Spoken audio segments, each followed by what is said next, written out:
Primeira carta de Paulo aos Coríntios, capítulo 11, 23 a 28. Pois recebi do Senhor o que também vos entreguei, que o Senhor Jesus, na noite em que foi traído, tomou o pão, e depois de ter dado graças, o partiu e disse: isto é o meu corpo que é dado por vós, fazei isto em memória de mim. Do mesmo modo, depois de comer, tomou também o cálice, dizendo: este cálice é a nova aliança no meu sangue. Fazei isso todas as vezes que o beberdes, em memória de mim. Porque todas as vezes que comerdes deste pão e beberdes do cálice, proclamais a morte do Senhor até que ele venha. Por essa razão, quem comer do pão ou beber do cálice do Senhor de maneira indigna, será culpado de pecar contra o corpo e o sangue do Senhor. Examine-se, pois, o homem a si mesmo, e dessa forma coma do pão e beba do cálice. O apóstolo Paulo, escrevendo à igreja de Corinto, é a primeira carta aos Coríntios, ele vem exortando a igreja, uma igreja cheia de dons espirituais, cheia de carisma, mas uma igreja que era uma igreja menina, com muitas meninices. O povo não tinha amadurecido na fé,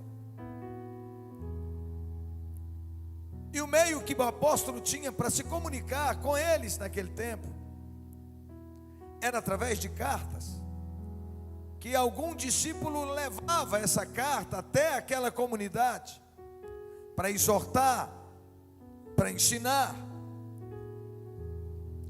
Ele não podia estar presente ali, porque ele tinha que estar em outros campos. Ele fundava a igreja, preparava obreiros novos da fé, e os colocava à frente da obra. E escrevendo aos Coríntios, ele tem que repreendê-los várias vezes. E é interessante que tudo que foi escrito, como diz a palavra, foi escrito para o nosso bem, para a nossa exortação.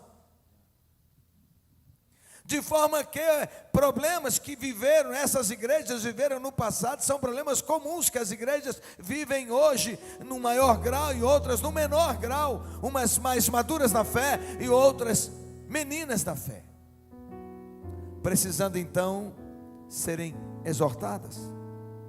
E ele trata de várias coisas, fala de pecado dentro da igreja, e que os irmãos aceitavam, se acostumaram. Tinha até um caso de um filho que tinha um caso com a madrasta, com a mulher do pai. Tinha divisões partidárias dentro da igreja, isto é, tinha 4 divisões, 4 grupos dentro da igreja. Um grupo se dizia: eu sou de Paulo, seguimos o ensinamento de Paulo. Outro grupo, dentro da própria igreja: eu sou de Pedro, com uma visão mais judaísta. Outro: eu sou de Apolo, grande pregador, influente. E um outro grupo que se dizia: não, eu não sou desses grupos, nós somos de Cristo. 4 grupos dentro da igreja. Nós veremos nessa ministração que a própria ceia, o apóstolo teve que exortá-los, porque eles tinham desvirtuado, eles tinham perdido o princípio. E ele tratou de maneira objetiva sobre a ceia do Senhor, que fora instituída por Cristo. E somente aqueles que foram remidos e lavados no sangue do Cordeiro e que confessam o nome do Senhor Jesus devem participar desse banquete da graça. O que é graça? Diga: favor imerecido. O que é salvação? Favor imerecido, não é por causa dos meus méritos, dos seus méritos, a nossa salvação é por causa daquilo que Jesus fez na cruz do Calvário em nosso lugar. Glória a Deus. Nos evangelhos vemos que Jesus estava reunido com seus discípulos e sua alma estava profundamente triste.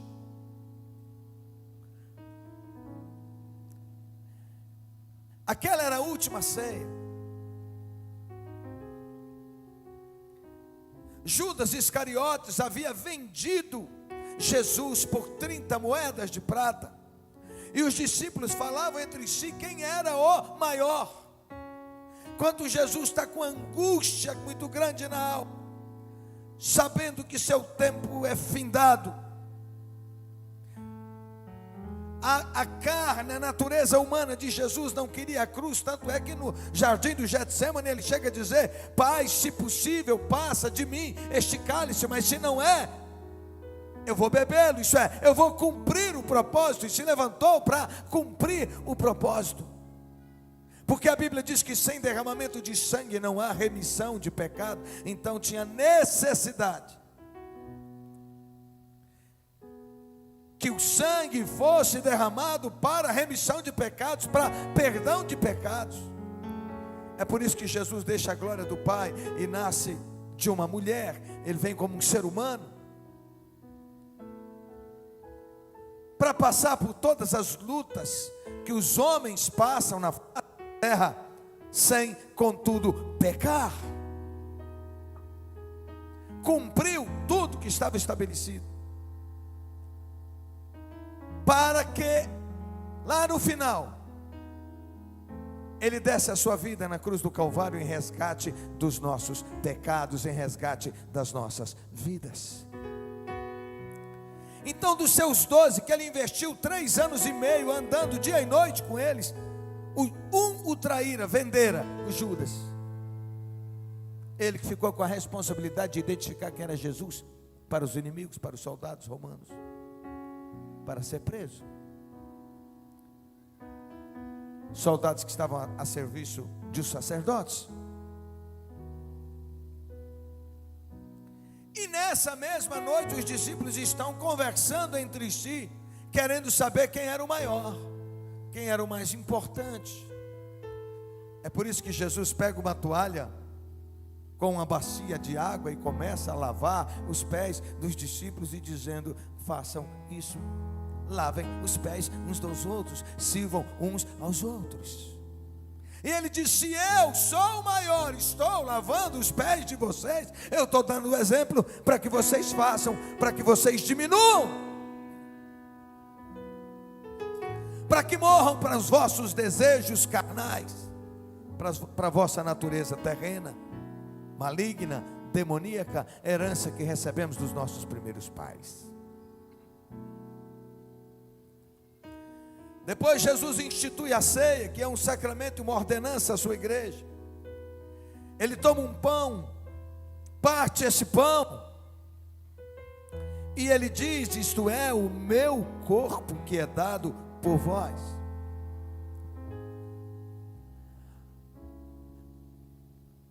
A ceia ali era um jantar. Mas antes de jantar, ele pega um pão, rasga um pão, parte um pão e dá aos discípulos dizendo: é o meu corpo que é dado por vós. Eles não entenderam nada. Daqui a pouco ele pega o fruto da uva, o vinho, e da mesma forma ele diz: esse é o meu sangue. Isto é uma tipologia. Isso aqui representa o meu sangue, que será derramado por vocês para perdoar os seus pecados, para remir os vossos pecados.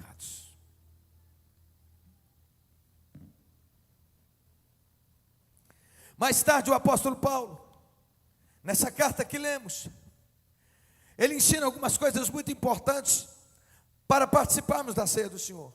Então, qual é o significado da Santa Ceia? A Santa Ceia é a recordação do sacrifício de Cristo na cruz do Calvário. Ao participarmos da ceia, nós lembramos do amor de Deus por nós, a ponto de enviar seu Filho Jesus para morrer na cruz pelos nossos pecados, para nos comprar para Deus através do sangue de Jesus. Mas a Santa Ceia é muito mais do que uma lembrança daquilo que Ele fez por nós. Ela representa a realidade da obra da redenção, e assim é um meio de graça. Nós somos redimidos através do sangue de Jesus. A Santa Ceia, ou a Ceia do Senhor, é um momento especial de comunhão da igreja, onde fica evidente a participação dos crentes como membros do corpo de Cristo, e manutenção do crescimento espiritual de cada crente. Na Santa Ceia, o redimido se alimenta espiritualmente de Jesus. Nesse banquete, nós somos chamados a olhar para trás. Somos convidados a ter um olhar voltado para a história. O versículo 24 ele diz: fazer isso em memória de mim.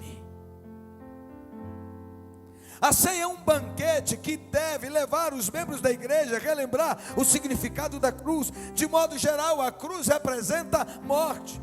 Durante muito tempo, a cruz era onde havia morte, tortura, dor. Os inimigos de Roma, aqueles que Roma considerava inimigo, eles eram mortos na cruz, para servir de exemplos para os outros. A pessoa era amarrada ou pregada e ficava ali sendo torturada, muitas vezes, lentamente até a morte.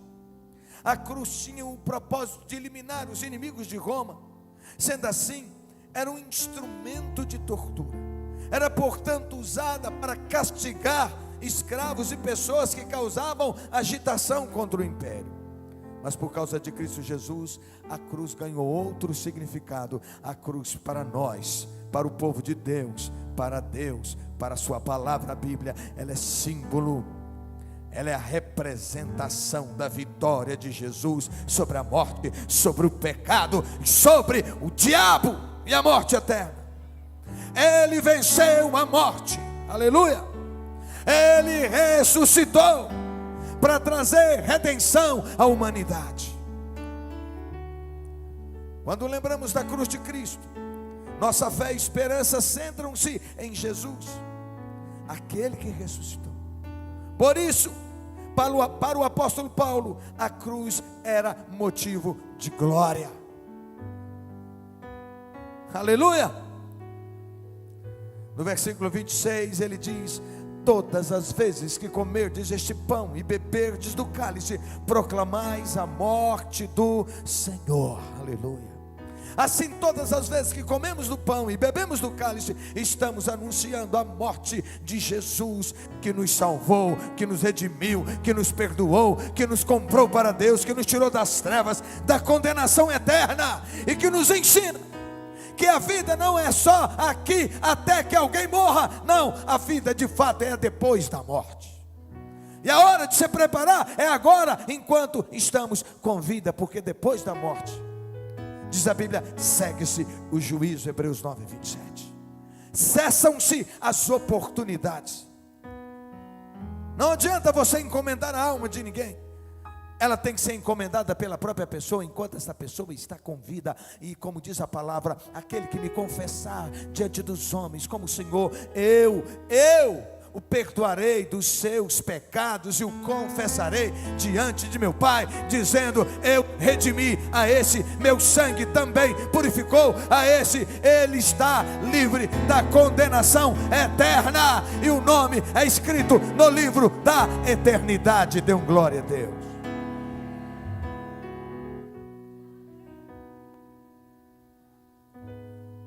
Para o crente em Jesus, a própria morte não é motivo para vergonha, derrota, choro. Não, a pessoa está sendo promovida para a glória. Ela está se livrando do lugar de dores, de tormentos, de incertezas, como tantas que vivemos, tantas dores, tantas aflições dessa terra. E ela vai para aquele lugar, como diz a palavra, e a canção diz: onde não tem morte, não tem choro. Portanto, um crente não deve ficar escrevendo textos na internet quando um ente querido morre, escrevendo um texto como se estivesse falando com a pessoa, porque diz a Bíblia que depois que a pessoa morre, não tem mais comunicação com essa terra, não tem mais lembrança e não tem mais dor. Falar aos outros, aos amigos, expressando gratidão e honrando a memória, está tudo certo. Mas falar como se o morto estivesse ouvindo, não tem o menor sentido. E também não devemos nos desesperar, porque quem partiu com Cristo Jesus está no descanso eterno. Louvado seja Deus. A ceia fala do grande amor de Jesus. Ele institui a ceia na noite em que foi traído, mesmo sendo traído, alvo de perseguição, da maldade, da crueldade mais extrema. Jesus demonstra seu amor mais profundo ao fazer uma entrega pessoal e sem reservas à morte para nos redimir do pecado. Dê glória a Deus. A segunda coisa a destacar é que a ceia não é um funeral. A ceia é uma festa. Porque nós estamos lembrando aquilo que Jesus fez por nós na cruz do Calvário, que nós somos dele, ovelhas do seu pasto, e recebemos cuidado da parte dele. Jesus tomou o pão e deu graças ao Pai. Ele louvou. Ele celebra com ações de graça. Jesus não foi para a cruz murmurando, lamentando ou esperneando, mas a Bíblia diz que ele foi, conforme diz o profeta Isaías, muito antes dele. E agora, de forma muito clara, inequívoca e histórica, todos viram ele caminhando como ovelha que vai para o matadouro sem abrir a sua boca. Quem aqui já matou uma ovelha, ouviu alguém matar uma ovelha? Ela não berra.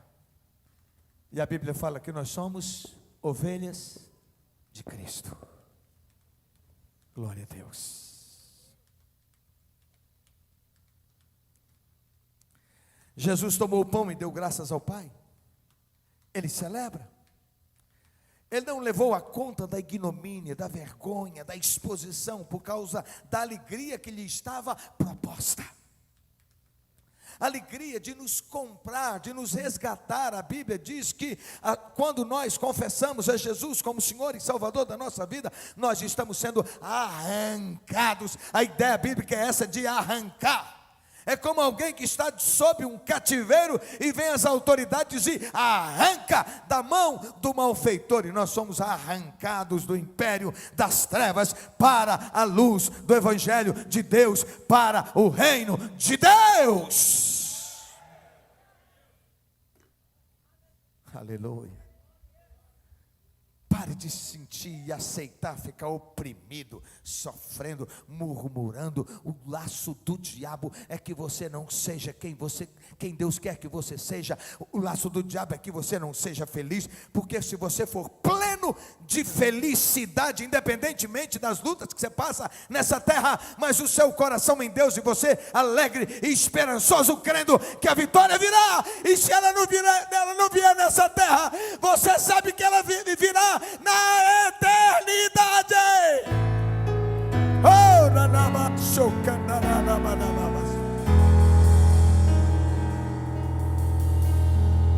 Quem enfrenta suas dores de cabeça erguida, sem lamento, sem choro, sem murmuração.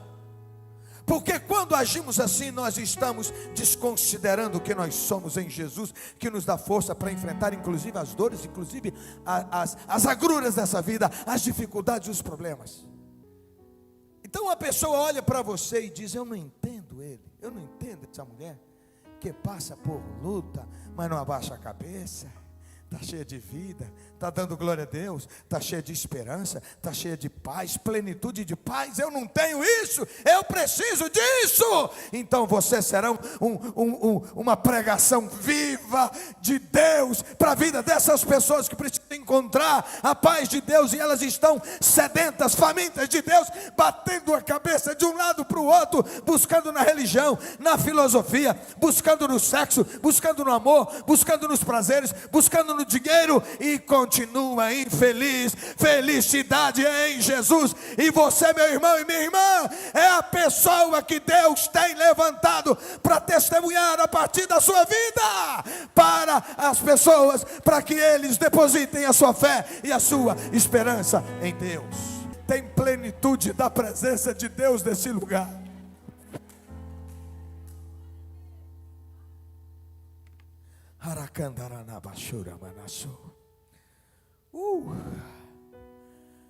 Cristo não morreu apenas para nos livrar do fogo do inferno, não morreu apenas para proporcionar a nossa salvação, mas também para assumir a nossa culpa. Por isso ele morreu em nosso lugar. Por isso lá na cruz ele dá o último brado, que é: está pago. A palavra no grego é tetelestai. Ele não deve mais nada. Meu irmão, pare de andar em acusação. Você foi plenamente perdoado em Deus. E se não foi ainda, tome posição hoje, confesse hoje e mude hoje de vida, de postura.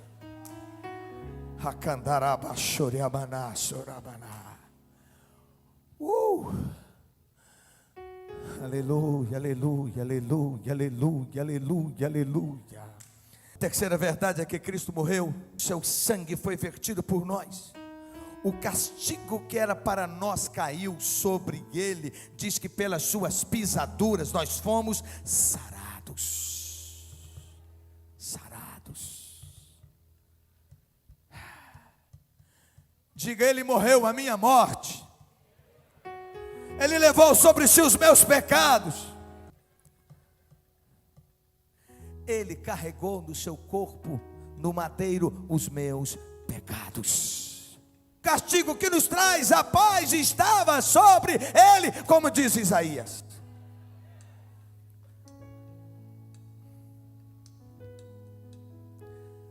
De maneira que uma pessoa que foi perdoada por Jesus, aleluia, agora pode estar consciente do perdão e da redenção.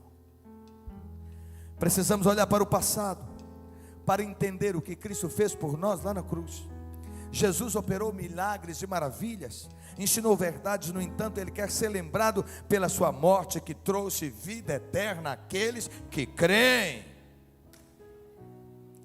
Somos chamados a olhar para frente. O versículo 26 diz: porque todas as vezes que comerdes este pão e beberdes deste cálice, anunciais a morte do Senhor até que ele venha. Paulo diz que quando celebramos a ceia, anunciamos a morte do Senhor até que ele venha. Portanto, precisamos olhar para frente. A ceia do Senhor é uma celebração de esperança. Nós aguardamos a volta de Jesus para buscar a sua igreja, para reinar com ele, como diz a Bíblia. Jesus vai voltar. Jesus vai voltar. Os sinais são evidentes. O mundo está sendo preparado como um palco para presenciar a volta gloriosa de Jesus. Dentro de poucos anos agora, os próximos anos pertinho da gente. Não vai ter moeda mais de papel, nem cartões. Terá um chip na mão ou na testa. Tem isso na Bíblia? Tem? Tem?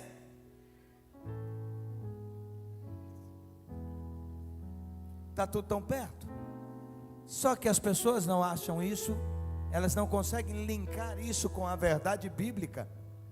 Elas acham como no tempo de Noé. Jesus falou que no tempo de Noé, lá estavam os sinais, mas ninguém atentava para os sinais. Elas continuavam cada vez mais perdidas, achando Noé um idiota, como acham nós, os pregadores, os crentes hoje, bandos de loucos, de idiotas. E elas estão caminhando. Aliás, Até um bocado de crente, uma grande parte de crente relaxado, que não se posiciona em Deus, acha que Jesus não vai voltar, acha que as coisas não serão assim, que nada, que isso aí é só tecnologia que está chegando, que não tem nada a ver. Mas chegará o momento em que a trombeta vai soar. Diz a palavra que ele virá e no abrir e fechar de olhos haverá um arrebatamento. A expressão bíblica no grego é rápido, é piscar de olhos. Se você for ficar aí, depois você vai anotando aí quem foi, viu? Você quer estar anotando quem foi, ou você quer estar no time dos que foram? Aleluia, aleluia.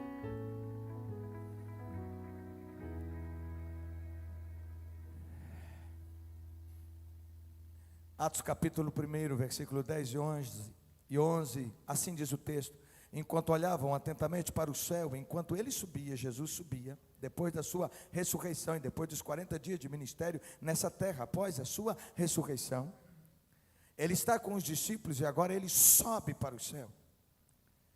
Enquanto ele subia, e junto deles apareceram 2 varões vestidos de branco, 2 anjos apareceram junto aos discípulos e lhe disseram: varões galileus, isso é, homens lá da Galileia,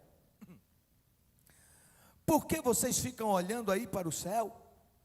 Esse Jesus que dentre vós foi elevado para o céu, voltará do mesmo modo como viram subir ao céu. Do mesmo jeito que pessoas, seres humanos, viram ele subir, as pessoas verão ele voltar. E ali estavam os discípulos olhando para o céu, e com os corações cheios de emoção produzida pela partida de Cristo. Talvez achassem que não veria mais. E os anjos vieram, porque aquele estava se tornando um momento de sofrimento, de tristeza. E os anjos vieram para trazer a palavra: fique em paz, porque viram subir, vão ver voltar, vão ver descer.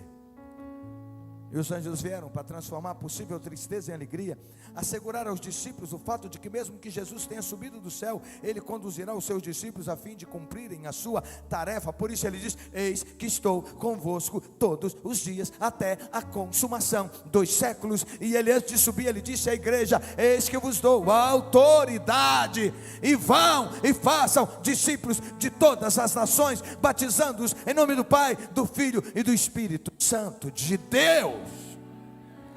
Você tem uma missão e você não pode continuar negligente, desobediente, sem cumprir a sua missão, que é fazer discípulos.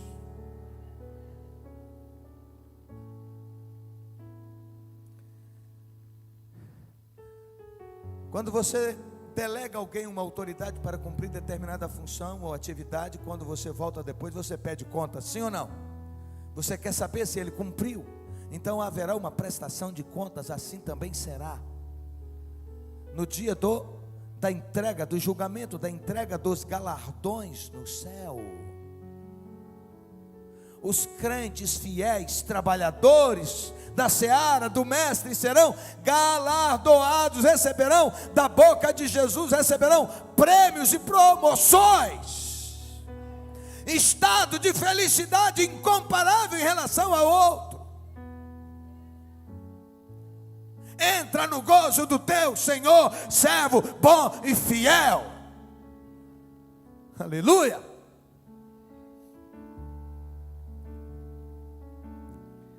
Glória a Deus. A vinda de Cristo deve nos estimular a fazer pelo menos 3 coisas. A primeira, deve nos estimular à ação. Por que vocês estão olhando? Ele vai voltar. E hoje nós temos a presença do Espírito Santo e precisamos fazer o trabalho que o Senhor nos ordenou. Vamos viver o Evangelho na prática. Também deve nos estimular a aguardar a vinda gloriosa do Senhor em serviço, em trabalho e em santificação, com uma vida santa na presença de Deus, porque diz a Bíblia que sem santificação ninguém verá o Senhor. Acabou, irmão. O céu é para os santos. Quem são os santos? Os que foram lavados pelo sangue de Jesus, que tiveram as suas vidas mudadas, as suas vestes branqueadas.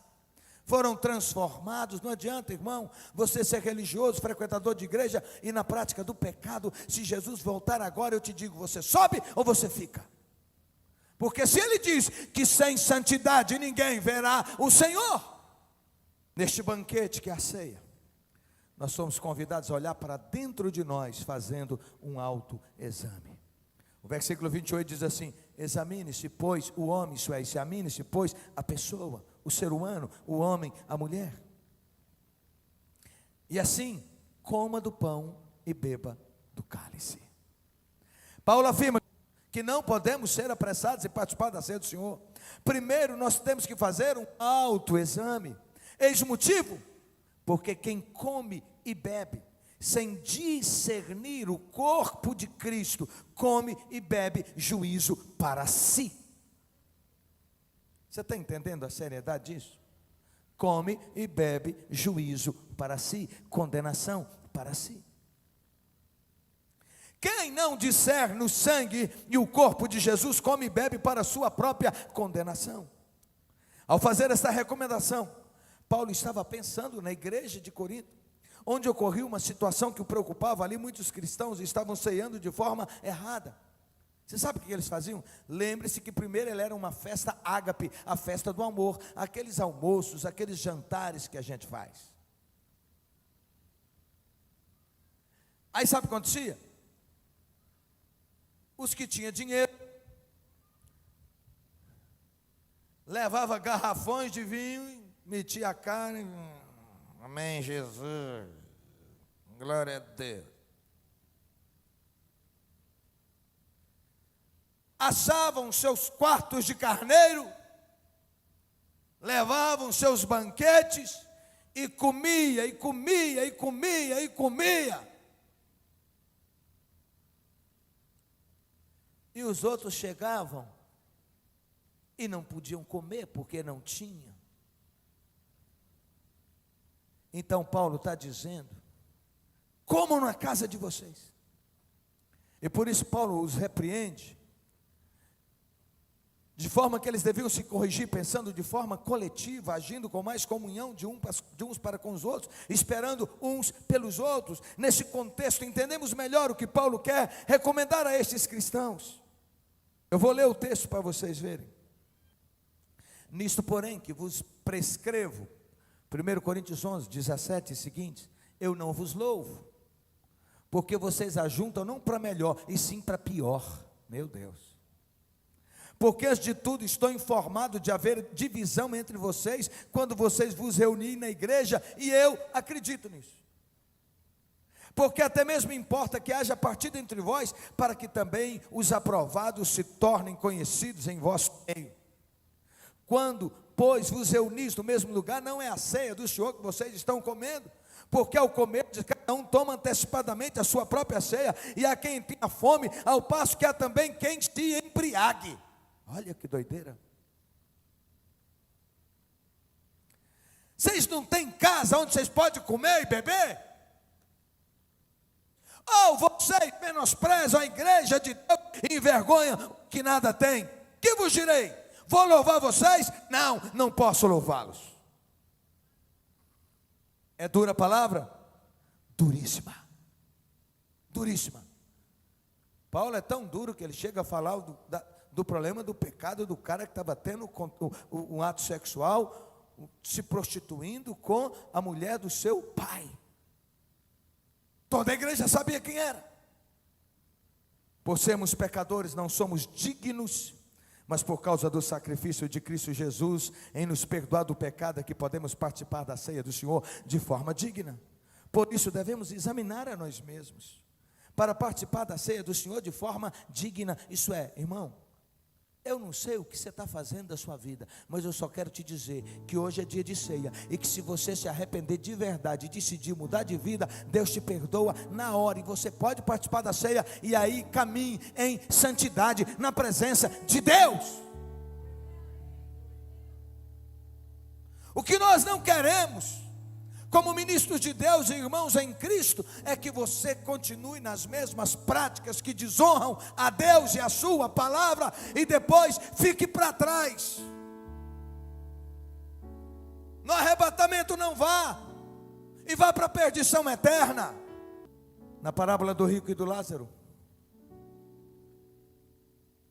o rico morreu e foi para o inferno, não andava com Deus. E quando ele está lá no inferno, no Hades, como diz a expressão bíblica, ele clama, pai Abraão, ao Senhor. E ele diz: deixa-me, eu estou aqui no lugar de tormento eterno.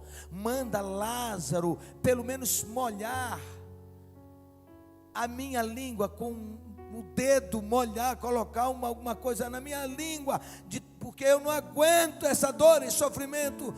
E ele diz: há um abismo entre vós e nós. Quem está aqui não pode passar para lá, quem está aí não pode vir para cá. Ele diz: então me deixa, Senhor, ir na terra avisar os meus parentes para não virem para esse lugar de tormento. Agora ele quer ser evangelista. Aí o Senhor diz: lá na terra está a palavra, estão os profetas, eles precisam ouvir aqueles que estão sendo luz de Deus. E hoje você está ouvindo a palavra, você é indesculpável, você não pode amanhã dizer: ninguém me falou.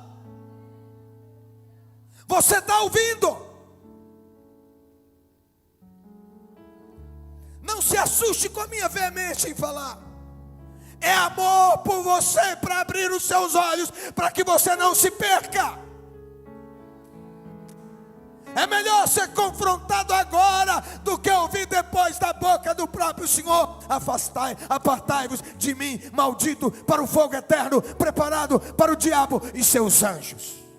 Não devemos fugir da ceia por causa do pecado, mas devemos fugir do pecado por causa da condenação que ele pode nos trazer. A ceia do Senhor é um momento de olhar para dentro de nós, é momento de arrependimento, é momento de voltar para Deus. Os crentes da igreja de Corinto pecavam uns contra os outros por celebrarem a ceia sem preocupação com a comunhão.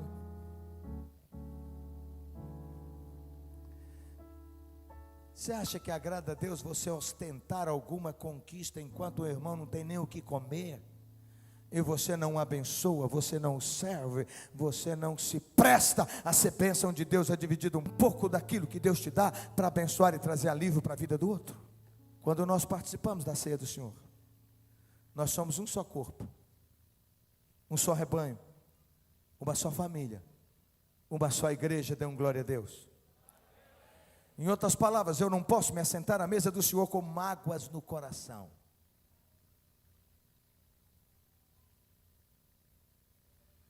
Essa mágoa, esse ressentimento te afasta de Deus, te afasta da comunhão da igreja. Se você não consegue conviver com os irmãos aqui, você não vai ter lugar para você no céu.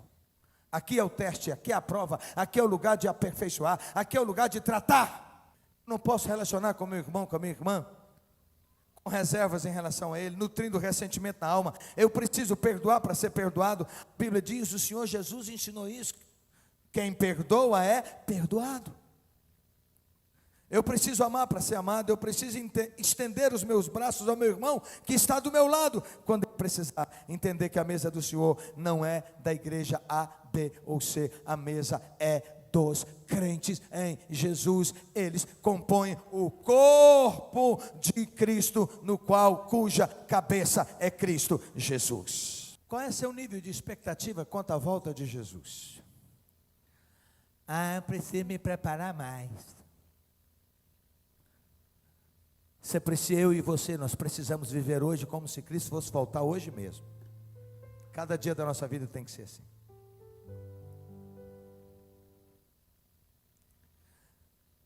Quando morre parente ou amigo crente, você realmente se sente consolado em saber que você vai vê-lo na vinda de Cristo? Que diz a Bíblia que os mortos ressuscitarão primeiro. O fato de que Cristo voltará para lhe buscar, de alguma forma, interfere na sua decisão de viver uma vida santa. Ao lembrar que Cristo voltará, você sente mais vontade de trabalhar para Ele e desenvolver mais os seus dons, seu chamado, seu ministério, porque cada crente tem ministério. O banquete da ceia do Senhor revela a graça de Deus, mas os participantes são pecadores, somos nós. Mas há uma diferença entre ser pecador e viver em pecado. Pecar, todos nós pecamos e precisamos imediatamente confessar. O Espírito Santo vem, opa, você pecou, você desobedeceu, você desagradou. Aí a gente confessa e pede perdão. A outra é viver na prática do pecado. E te digo mais: qualquer pecado não tratado em que você persevera nele, continua nele, o diabo vem e coloca um domínio na sua vida e você se torna um escravo naquela área.